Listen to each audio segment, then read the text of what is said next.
Boa noite a todos. Sejam todos bem-vindos com essa chuvinha gostosa que está caindo devagarzinho lá fora, né? Estamos aqui mais uma vez, juntos, para estarmos aqui na casa de Jesus, para buscar a paz, o equilíbrio, a compreensão dos ensinamentos dele e nos fortalecer com essas energias benéficas aqui da casa dele, né? Quem está vindo hoje pela primeira vez? Tem gente pela primeira vez? Não, né? Então, nós vamos fazer a nossa leitura inicial do livro Fonte Viva. E o tema de hoje é Aproveita, que está em capítulo 1 em João, capítulo 4, versículo 20. E Emmanuel, ele vai explicar esse versículo que eu vou ler agora. Se alguém diz, eu amo a Deus, e aborrece seu irmão, é mentiroso. Pois quem não ama o seu irmão, a qual viu, como pode amar a Deus, a quem não viu? Emmanuel explica, esse tema aproveita. A vida é um processo de crescimento da alma ao encontro da grandeza divina. Aproveita as lutas e dificuldades da senda para a expansão de ti mesmo, dilatando o teu círculo de relações e de ação. Aprendamos a esclarecer, entesouremos para ajudar, engrandecemos-nos para proteger, eduquemo-nos para servir. Com o ato de fazer e dar alguma coisa, a alma se estende sempre mais além.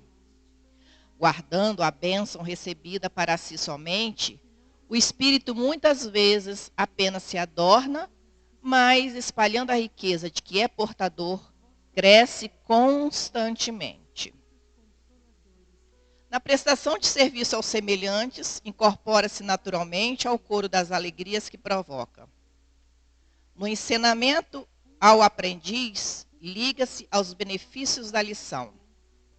Na criação das boas obras, no trabalho da virtude ou na arte, vive no progresso, na santificação ou na beleza com que a experiência individual e coletiva se alarga e aperfeiçoa. Na distribuição de pensamentos sadios e elevados, converte-se em fonte viva de graça e contentamento para todos. No concurso espontâneo, dentro do Ministério do Bem, une-se a prosperidade comum. Dá, pois, de ti mesmo, de tuas forças e recursos, agindo sem cessar, na instituição de valores novos, auxiliando os outros a benefício de ti mesmo.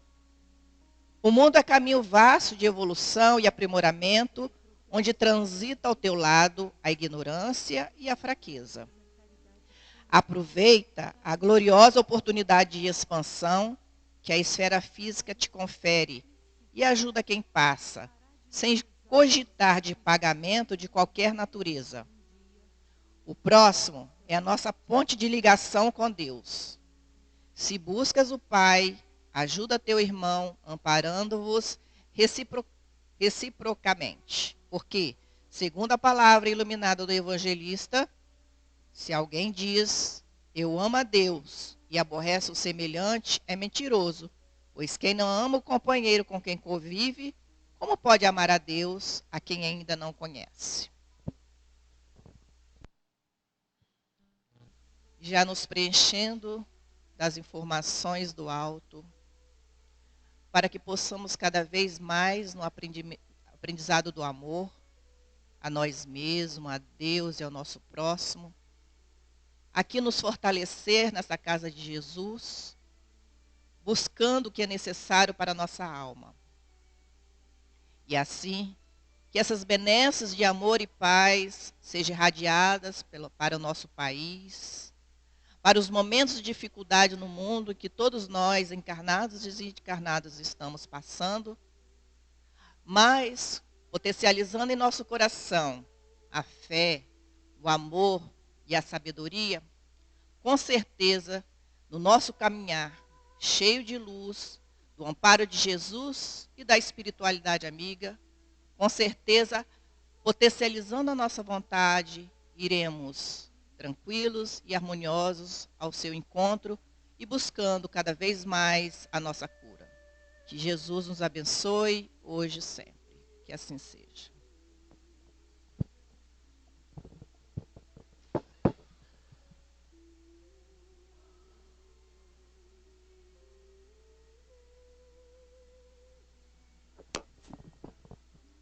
Eu tive que abrir o telefone aqui para ler, porque eu vou falar da nossa amiga querida, companheira de caminhada, né? A nossa querida Ana Catarina, e eu vou fazer uma apresentação do que ela faz no meio espírita, né? Ela é a diretora administrativa da AMES, coordenadora do grupo Ivone Pereira de Prevenção do Suicídio, além de membro do grupo Prefiro Viver de Prevenção do Suicídio, em parceria da FEB e da AME Brasil. E ela vai hoje apresentar para a gente o tema Amor, o maior dos nutrientes. Seja bem-vinda, Ana. Está com você a palavra.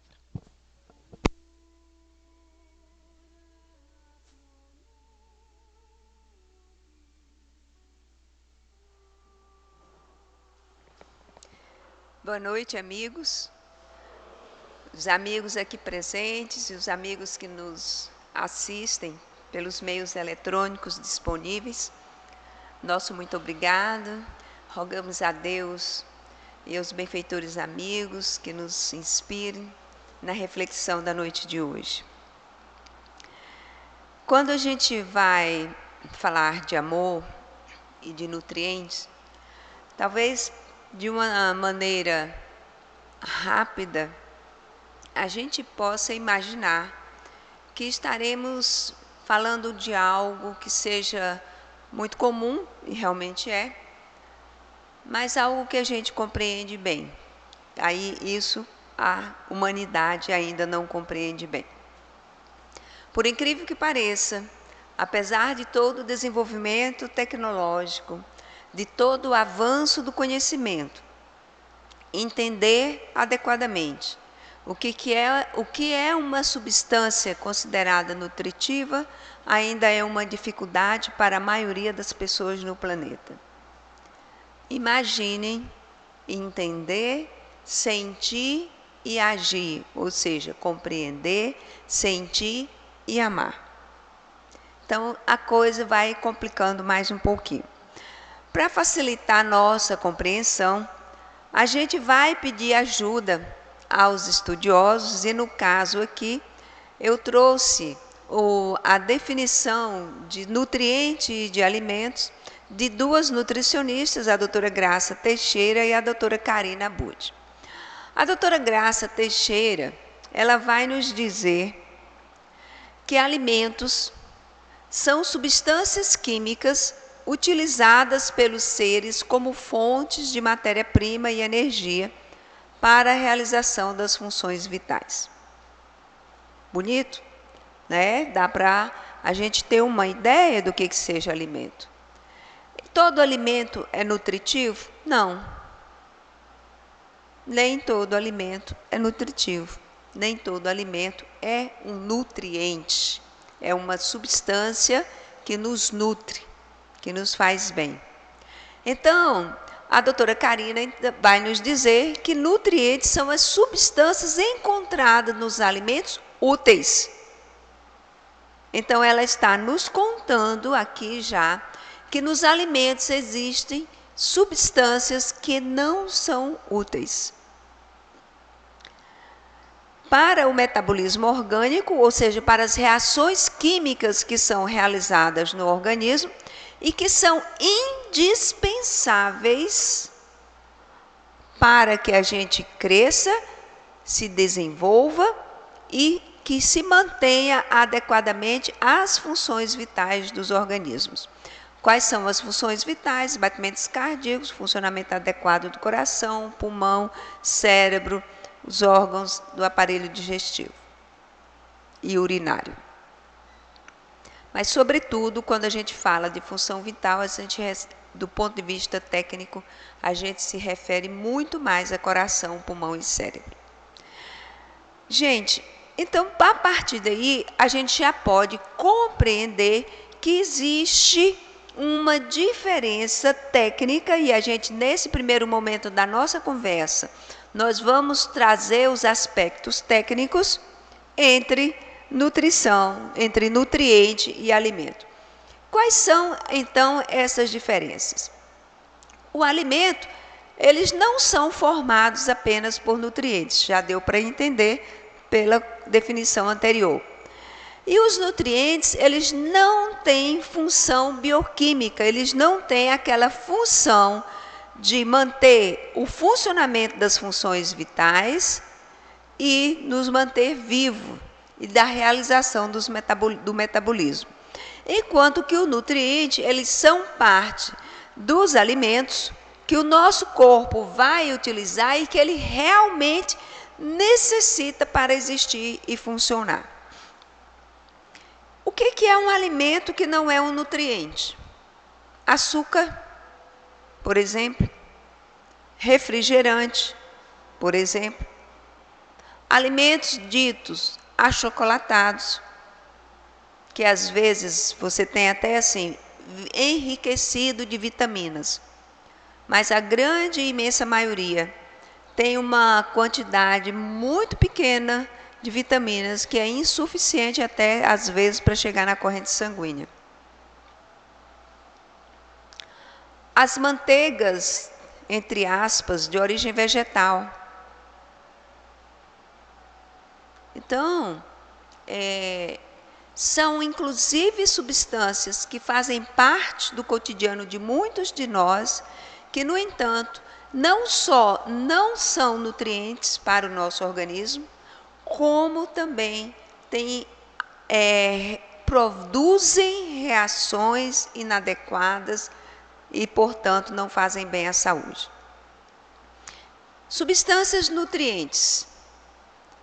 As de origem proteica, e aí são as proteínas tanto de origem animal como as proteínas de origem vegetal. Os lipídios de boa qualidade, ou seja, as gorduras, porque o nosso organismo necessita sim de uma quantidade de gordura para realizar determinadas funções. Nós não podemos viver zero de gordura, principalmente, por exemplo, um exemplo mais comum, as vitaminas A, D, E e K, elas precisam dos lipídios para circular na nossa corrente sanguínea. Elas são as ditas vitaminas lipossolúveis. Agora, precisa ser o toucinho? Precisa ser o torresmo? Precisa ser aquela linguiça bem gorda, assim, que põe na frigideira, assim, para fritar, e você tira assim, umas 3 colheres de sopa de gordura, quando você frita sem óleo nenhum, 50, 100 gramas de linguiça? Então, e os carboidratos de origem de boa qualidade, os carboidratos mais complexos, porque são fontes de energia para o funcionamento do organismo. Então, vejam que as substâncias podem ser, então, nutrientes e não nutrientes. Porque, então, que não vamos dizer que o amor é o alimento. Ele também é um alimento, mas o alimento no sentido nutritivo, o alimento no sentido nutriente. Então, todas as vezes que os benfeitores espirituais utilizam, vão falar na sua linguagem de um amor como nutriente, como alimento das almas, ele está se referindo ao amor como nutriente, e não como essas substâncias qualquer misturadas, onde tem coisas que não são adequadas para a nossa saúde. Do ponto de vista técnico, informação de saúde pública, como é que estamos com a nossa alimentação? É uma reflexão, não precisa ninguém responder para mim. Reflete, vamos refletir. Como é que nós estamos nos portando com a qualidade e o modo como nos alimentamos? A Biblioteca Virtual de Saúde vai nos dizer que a alimentação inadequada é um dos principais fatores de riscos relacionados à carga global de doenças. E no Brasil, ela está relacionada às principais causas de mortes e adoecimentos por doenças não transmissíveis, doenças não infecciosas. E diz mais ainda, 6 em cada 10 brasileiros adultos e 3 em cada crianças menores que 10 anos apresentam má nutrição. 60% dos adultos e 30% das crianças apresentam má nutrição. Isso é uma coisa muito séria. Nós não estamos nos dedicando muito aos alimentos não nutritivos. Enquanto profissional de saúde, eu não posso deixar de trazer esta informação e espero que seja um alerta para todos nós, inclusive para mim. Em termos de postura, como anda a nossa postura durante a alimentação? Olha que essas imagens nos mostram. As pessoas estão se alimentando, estão se nutrindo ou estão apenas colocando comida para dentro?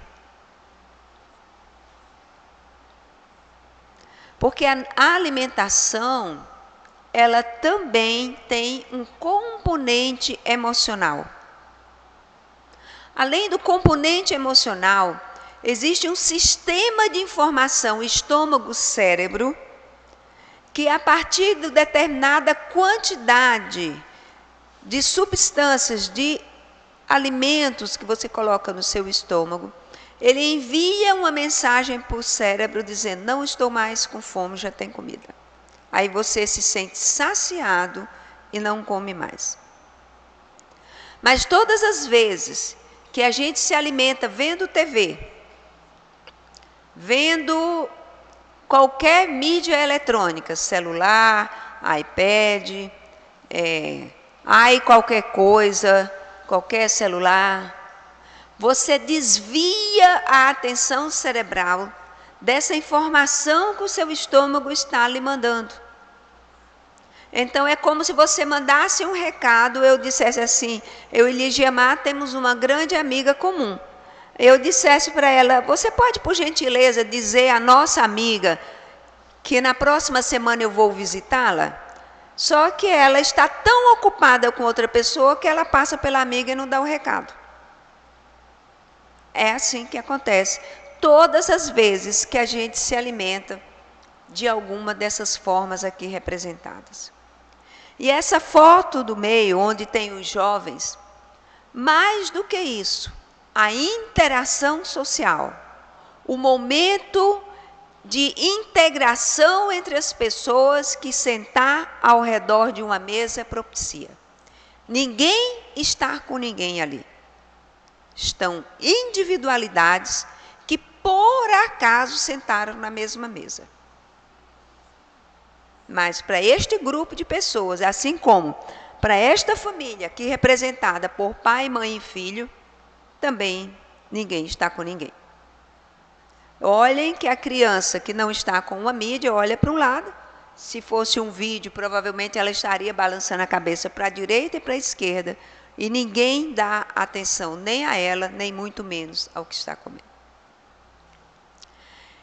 Nós não estamos nos nutrindo adequadamente todas as vezes que a gente faz dessa forma. Não é à toa que muitas coisas importantes aconteceram ao redor de uma mesa. No artigo publicado na revista The Lancet, é uma revista inglesa, uma das mais importantes revistas de saúde do mundo, publicado em 2017, onde ele vai falar das ações da dieta, do risco da dieta inadequada, numa pesquisa que ele fez em 195 países, que os autores fizeram, em 195 países, de 1990 a 2017, portanto, 27 anos. Ele chegou as seguintes conclusões, as seguintes tristes conclusões. Que a alimentação inadequada foi responsável por 11 milhões de mortes nesses países pesquisados, dos quais 3 milhões de mortes por causa da alta ingestão de sódio, sal de cozinha, aquele salzinho que a gente gosta tanto. 3 milhões de mortes por causa da baixa ingestão de grãos integrais. E 2 milhões de mortes por causa da baixa ingestão de frutas. Isso representa aproximadamente 70% do total de mortes. Então eu convido a cada um que nos ouve neste momento que faça uma sincera revisão nos seus hábitos alimentares, para que essas pesquisas costumam continuar, para que a gente não seja mais um número que come muito sal, não come farinhas integrais e não come frutas. Não come vegetais, eu não gosto de salada, eu não gosto disso, eu não gosto daquilo. A gente não gosta de um jeito, gosta de outro. Pensem que folhas e frutas considerem remédio. Remédio a gente toma porque precisa, pronto. Eu não vou para a farmácia alegre, satisfeito, tomar uma injeção, nem para o hospital. Eu tomo porque eu preciso. Quando eu estou doente e precisa ser injetável, vai ser injetável, não tem outro jeito. Tem medicamentos que só existem injetáveis. Então, grãos integrais e frutos, vegetais, estão nesses grupos. Busque uma forma agradável. Se não gosta crua, cozido. Se não gosta de cozido, assado. Na internet tem N canais de receitas saudáveis que a gente pode adequar às nossas preferências alimentares. Grátis. Ninguém vai pagar nada por isso. E continua, então, o estudo. A vida social, aliás, aqui já é um outro estudo, onde esse aqui já é um antropólogo, a doutora Maria Cláudia Soares. Ela vai dizer que a vida social se organiza em conjunto com a alimentação. E que a alimentação ela é uma expressão de um modo de vida e de uma forma de comunicação. Estamos chegando lá. Estamos chegando lá. Então, desde a pré-história, que o homem se organiza e se junta para comer. E que a forma como se alimenta e o tipo de alimentos é uma comunicação cultural que é passada de geração em geração como mensagem para aquelas pessoas. E que a alimentação também ela pode representar um ato de carinho. Quando a gente faz a campanha da sopa, do sopão, quando o Chico fazia o sopão, vamos lá. Se você entrega com carinho e um sorriso e com as duas mãos, você está entregando também o seu coração. Então, a alimentação, ela, como eu disse, o ato de alimentar-se, ele vai muito além do que o ato de você colocar substâncias dentro do seu corpo para que as suas células continuem funcionando adequadamente e, consequentemente, seus órgãos. A alimentação, ela é também um momento de alimento do seu espírito e de interação com o seu grupo social. Então, não está na hora de nós voltarmos ao que éramos no sentido de qualidade de vida? O que é esse afastamento físico dos últimos 2 anos nos deixou de mensagem? Nos ensinou a conviver mais com as pessoas, a descobrir o outro desconhecido que morava na mesma casa que eu, às vezes dormindo na mesma cama que eu durmo. E às vezes, esse descortinar do outro para mim, para algumas pessoas foi doloroso. Descobri coisas que eu não conhecia e que eu não me adaptei. E foi causa de algumas rupturas. Mas para uma grande, imensa maioria, foi motivo agradável de desenvolver atividades em conjunto, em família, inclusive o momento da alimentação, da preparação dos alimentos, da limpeza da residência e muitas coisas que foram propiciadas para nós e que a gente espera que isso seja internalizado enquanto conduta e que a gente não volte mais a ter aquela vida louca, corrida, onde o outro era oi, tchau, boa noite, tchau, bom dia, fui. Porque não foi à toa. Se a gente confia que tudo que acontece na nossa vida acontece com a permissão do Criador, alguma mensagem o Criador queria passar para nós, onde o mundo inteiro não foi países A ou B, democráticos ou totalitários. O mundo inteiro ficou em quarentena em algum momento nos últimos 2 anos.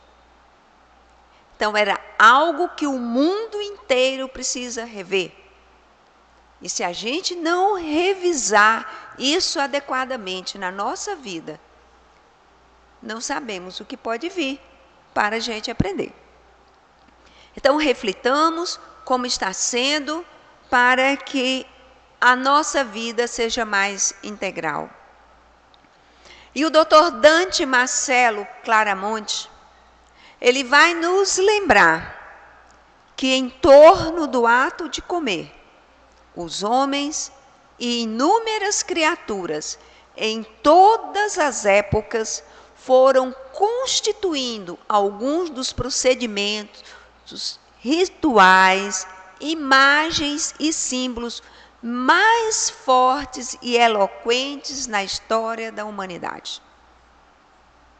Não é um religioso, é um pesquisador, é um antropólogo.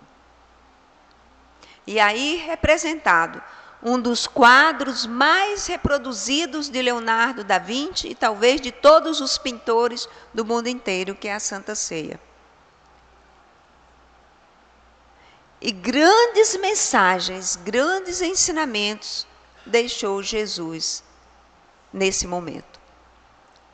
Se não fosse tão importante reunir o grupo para conversar no momento de alimentar, será que Jesus teria feito deste momento o último encontro com os seus discípulos? Porque Jesus ia fazer alguma coisa à toa? Não, meus amigos. A última ceia, ela tem mensagens que talvez, enquanto humanidade, nós ainda não conseguimos apreender por completo. Mas tem mensagens muito claras, como por exemplo quando ele diz: eu vos deixo a minha paz, eu vos dou a minha paz. Quando a gente dá alguma coisa, a gente dá para alguém, sem pedir nada em troca. O verbo dar é diferente do verbo vender ou do verbo emprestar. Quando você empresta, subentende-se que a quem você emprestou, ele tem obrigação de devolver, porque empréstimo é empréstimo. Quando você vende por um valor e quem te compra tem que te pagar pelo valor que você pediu ou não, vai pedir desconto, qualquer coisa. Agora, quando você dá, você deu, é do outro. Jesus nos deu a sua paz. Ela está aí para todos nós e ainda não aprendemos a usufruí-la adequadamente. Eu não conheço demonstração de amor tão eloquente quanto a última ceia. Ele lavou os pés dos discípulos. Olha quantos ensinamentos. A gente poderia passar aqui a noite inteira conversando sobre os ensinamentos deste último encontro ao redor desta mesa.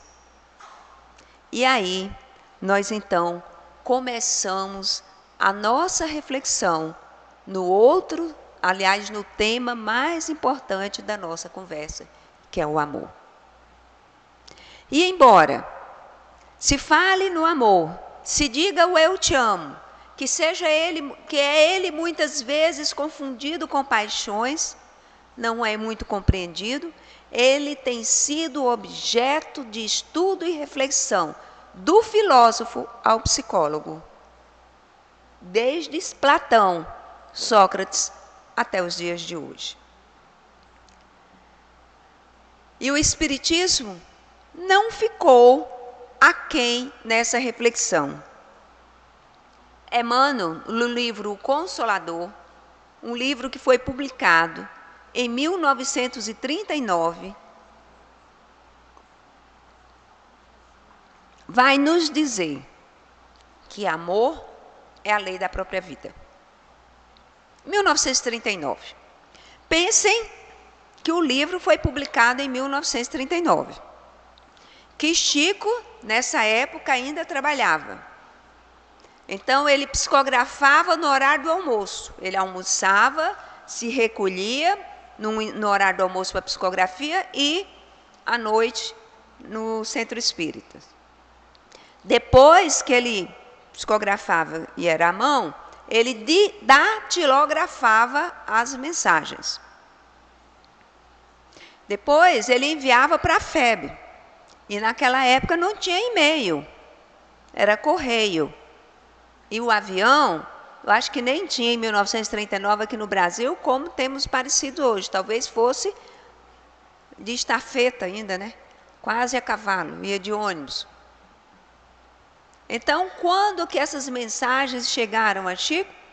Logo depois do começo dos anos 30, imagino. E aí, Pierre de Teilhard de Chardin nos diz agora, há poucos anos, que é a mais universal, mais admirável e mais misteriosa de todas as forças cósmicas.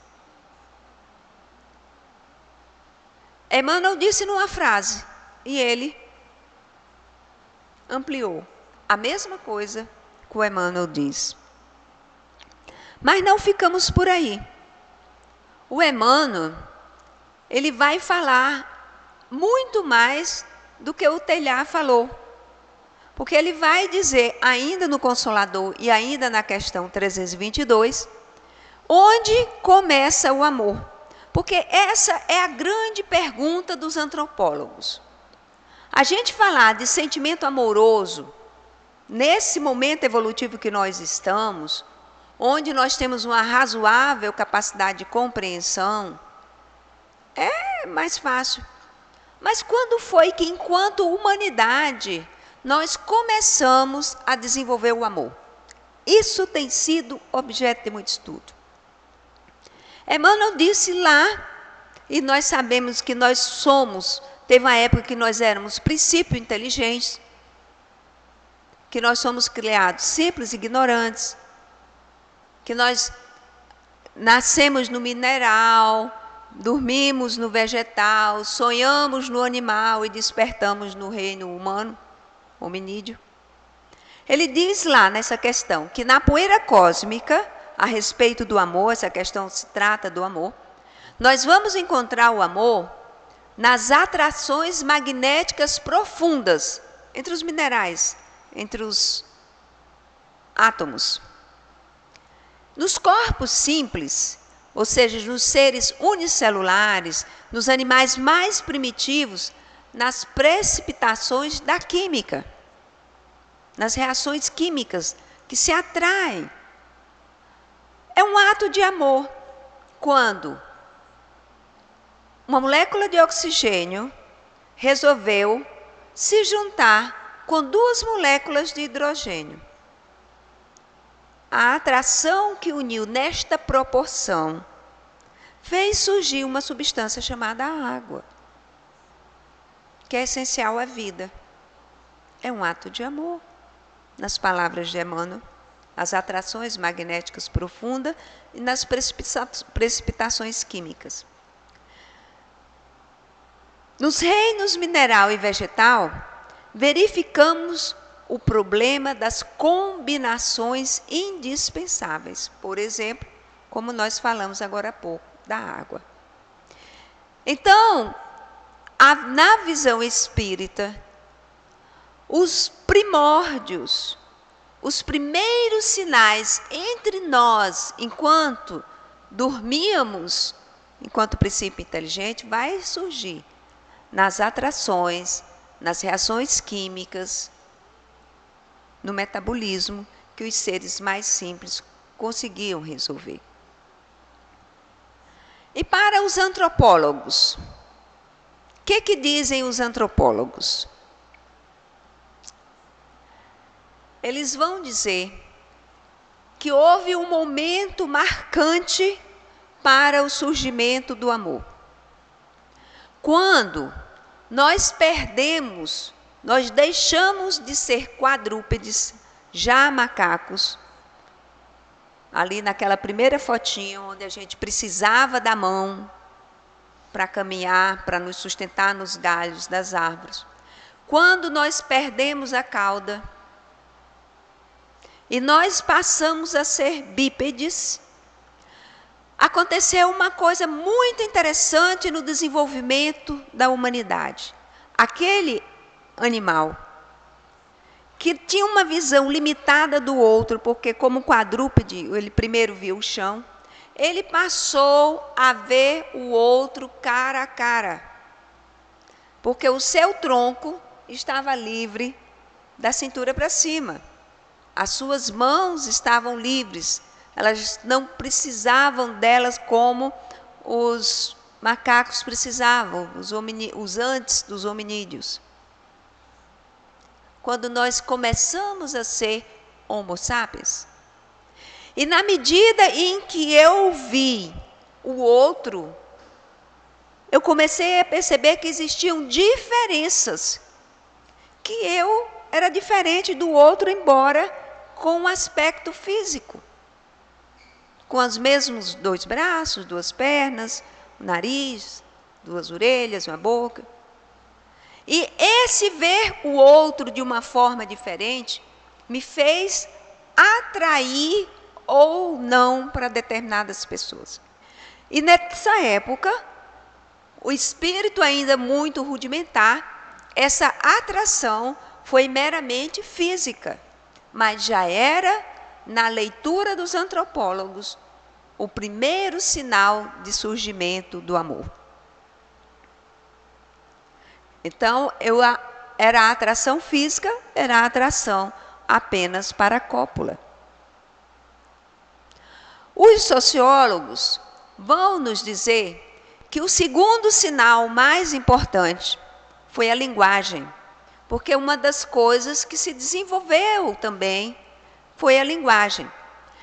E ali naquele outro quadro vocês veem uma imagem cor-de-rosa, rosinha um pouquinho mais forte. É uma região da Mesopotâmia chamada Crescente Fértil. Na opinião dos sociólogos, a linguagem começou a surgir aí. Agora, não me perguntem como eles sabem disso. Nos livros que eu li, nos artigos que eu li, está escrito, mas não está explicado. Eu não sei que evidência que eles começaram para fazer essa dedução ainda. É chamada de Crescente Fértil pela característica do terreno. É uma área que é banhada pelo rio Nilo, Tigre, Eufrates e Rio Jordão, e essa terra era muito fértil. Então, há evidências que surgiu aí a linguagem, que é associada à minha postura bípede, eu pude me comunicar melhor com o outro, e ao me comunicar melhor com o outro, eu comecei a me agrupar. Eu comecei a agrupar para quê? Para defender a minha cria. Aquela mulher, e aí era uma coisa aí, mais ou menos dessa natureza, conforme aí os antropólogos e os sociólogos se entendem, onde aquela mulher que carregava a cria, porque até então a cria era só cuidada pela mulher, aquele macho começa a observar as semelhanças da cria consigo e diz: essa cria é minha, não é sua não. Vem para cá que a mulher é minha e o filho é meu. Um ato ainda muito possessivo. E nós somos assim até hoje, né? A gente não diz, eu não digo pelo menos, eu digo meu filho. Estava na minha barriga, é meu, mais meu do que dele. Eu sou mãe. A gente é mais, ainda hoje a gente é assim, né? Então, começa esse povo a se agregar inicialmente para proteger a cria, depois para se alimentar. E Emmanuel, ele vai dizer, nessa questão 322, que nas expressões da vida animal, observamos o amor em tudo, em gradações infinitas. Do mais rudimentar até um dia quando nós seremos angelicais. Seremos seres angelicais e aí aprendamos a amar de verdade e nos uniremos a Deus. Da violência à ternura nas manifestações do irracional. Porque quando aquele macho disse, vem para cá que a cria é minha, e vem cá o macho e a mãe, não deve ter sido gentil, né? Porque primeiro que ele não sabia falar ainda, ele sabia grunhir. E segundo, talvez ele tenha pegado a mulher pelos cabelos, a cria pelos cabelos, porque era o jeito que ele sabia fazer. Para nós isso representa uma extrema violência. Mas é aí que já começaram as primeiras manifestações do amor, segundo os estudos sociológicos e antropológicos. E aí, os antropólogos, arqueólogos e tudo mais, acham que a gente tem alguns milhões, né, de existência enquanto Homo sapiens. Então, tem alguns milhões que nós estamos exercitando o amor.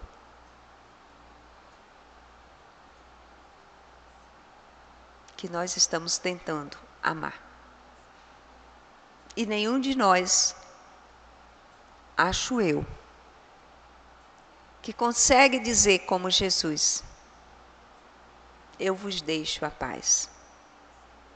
Eu vos dou a minha paz. Porque a gente não sabe amar ainda do jeito que Ele amou. E se faz necessário que a gente apresse o passo. Se faz muito necessário que a gente apresse o passo. Porque chegou a hora.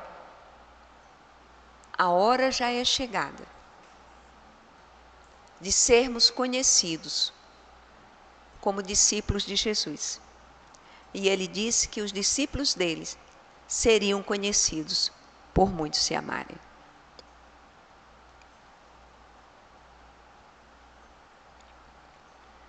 Então, aqueles hominídeos que viraram Homo sapiens, que começaram a se agrupar para proteger a prole, depois para proteger o grupo, para se alimentar, agora se agrupa também para comemorar, para estudar, para refletir. E Emmanuel, nessa questão, ainda 322, vai nos dizer que no caminho dos homens é ainda o amor que preside todas as atividades da existência em família e em sociedade. Por isso que eu digo que a gente está precisando apressar o passo. Porque nesses milhões de existências que nós temos enquanto espécie, enquanto gênero Homo, espécie sapiens, ou seja, subentende-se que nós somos sábios, comparado com os nossos ancestrais, somos sim. Nós precisamos exercitar este amor na vida em família, que ele se extrapolará para a vida em sociedade. Existe um diálogo memorável que foi registrado por Platão de Sócrates com a sacerdotisa Diotima de Mantineia, que ela compara a progressão do amor com uma espiral que é chamada escala amoris. Então, esse diálogo de Sócrates com esta sacerdotisa, com Diotima, ela vai dizer que primeiro a gente ama a beleza física do ser amado. Lembram da teoria antropológica, de quando ficamos de pé, assumimos a postura bípede, o meu olhar ficou livre e o outro me atraiu. Quando Sócrates teve esse diálogo com Diotima, não existiam esses estudos antropológicos.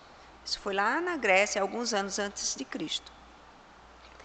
Depois, nós aprendemos a amar a beleza em outros seres humanos. Depois nós passamos a amar pela beleza da alma. Depois nós vamos gostar das práticas belas e justas. Nós vamos amar as instituições que são regidas pela justiça. Depois o nosso amor continua progredindo e, segundo Diotima, nós vamos desenvolver o amor pelo saber, entendendo que sabedoria é diferente de conhecimento.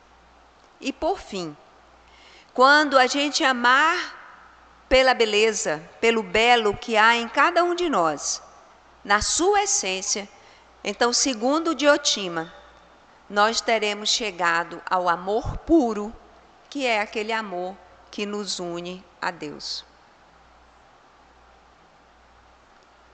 E aí fica a pergunta para cada um de nós.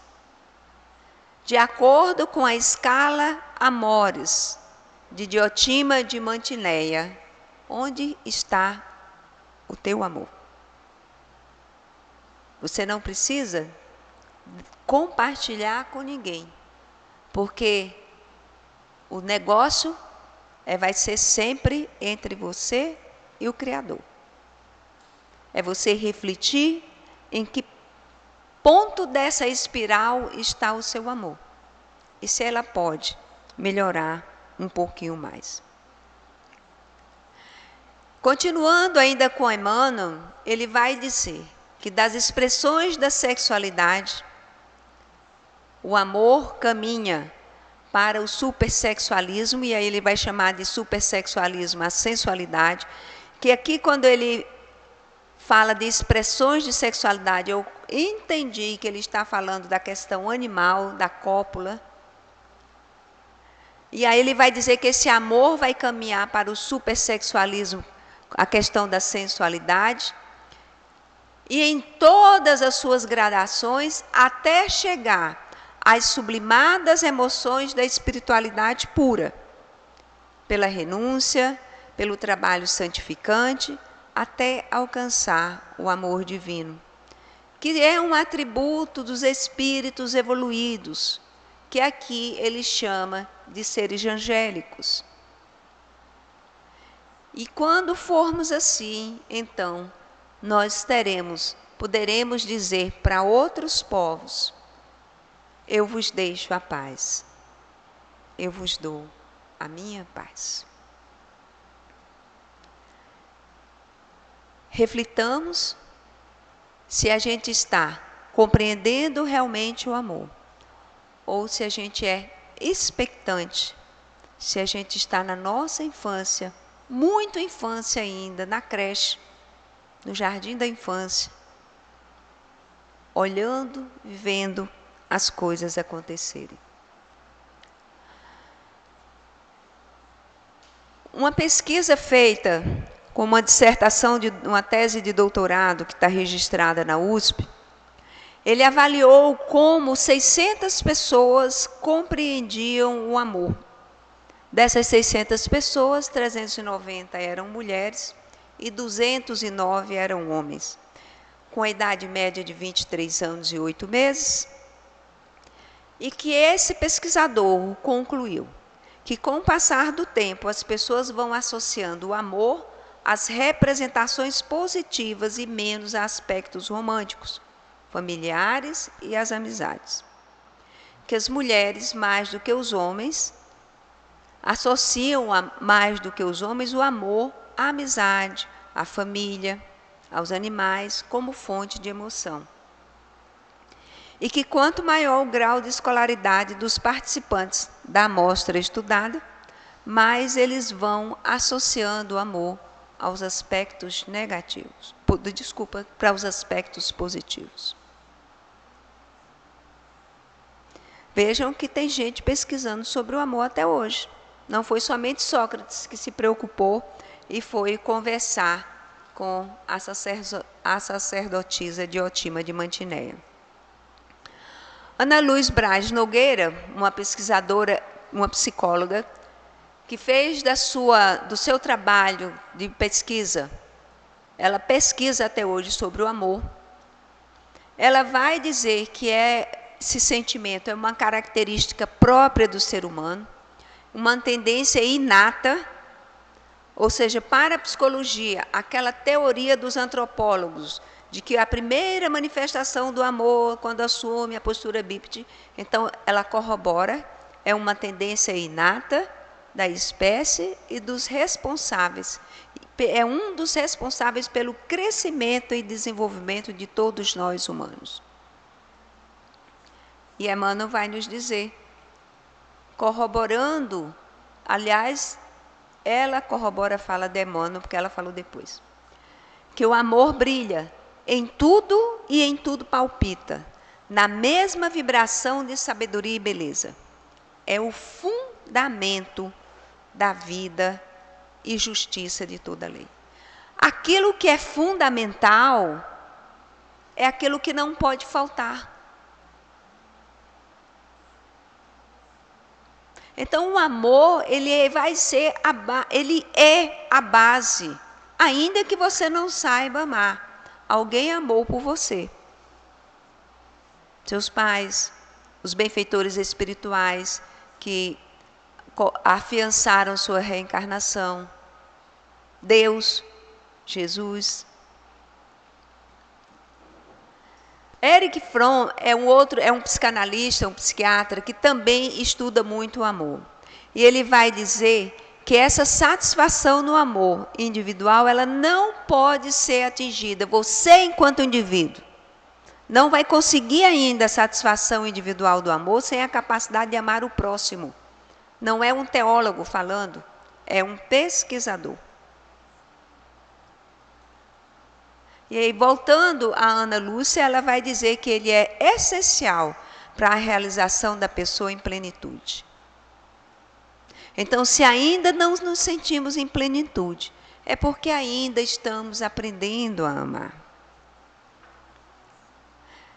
André Luiz, no livro Evolução em Dois Mundos, no seu capítulo 8, vai nos lembrar que os centros vitais do corpo espiritual, obedecendo aos impulsos da mente, se organizam em moldes seguros com a capacidade de assimilar partículas multifárias da vitalidade cósmica, oriunda das fontes de forças que alimentam o universo.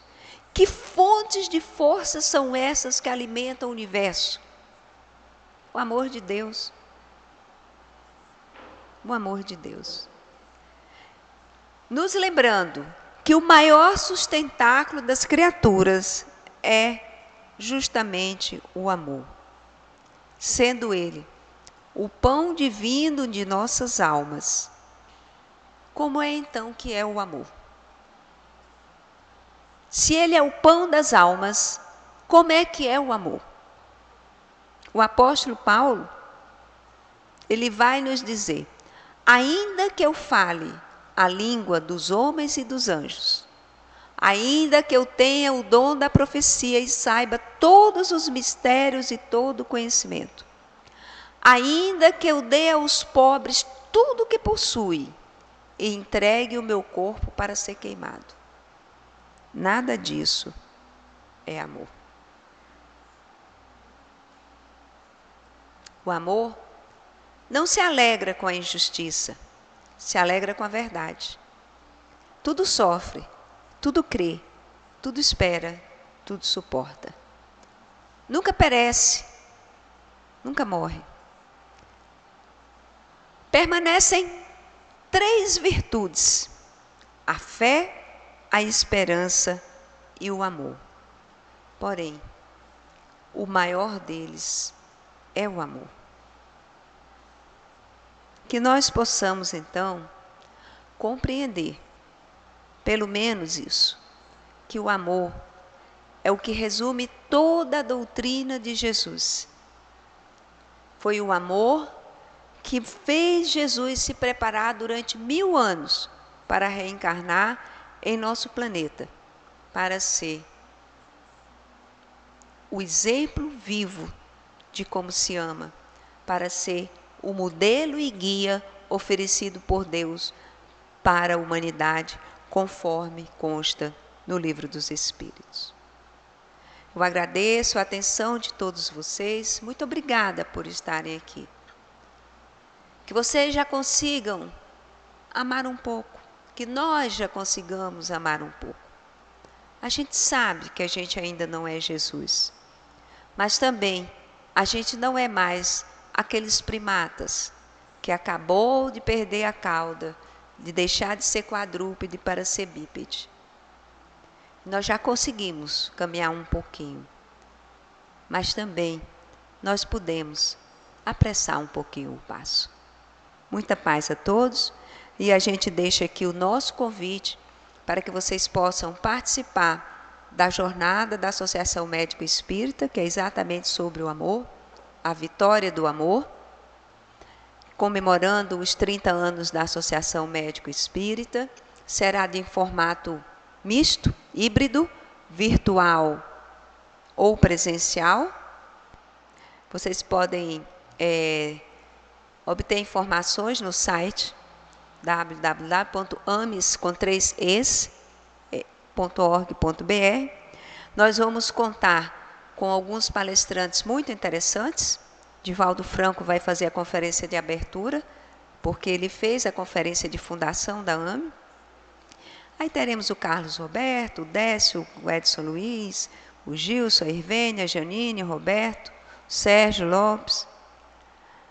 Mas, para dar continuidade à nossa reflexão do amor, eu faço o convite para vocês. Muita paz.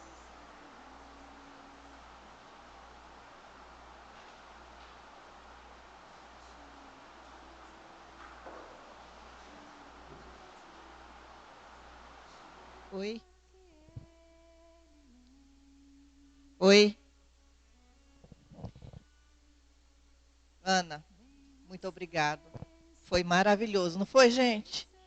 Nossa, tão profunda. Amo essas palestras que vai lá fundo. A gente vem lá atrás para chegar aqui, né?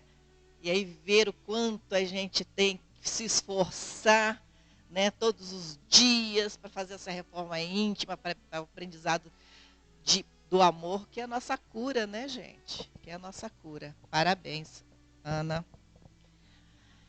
Bom, agora nós vamos aos recadinhos, antes de eu fazer a prece final. Na próxima quinta-feira, quem vai fazer a palestra para nós vai ser o Hélio Tinoco.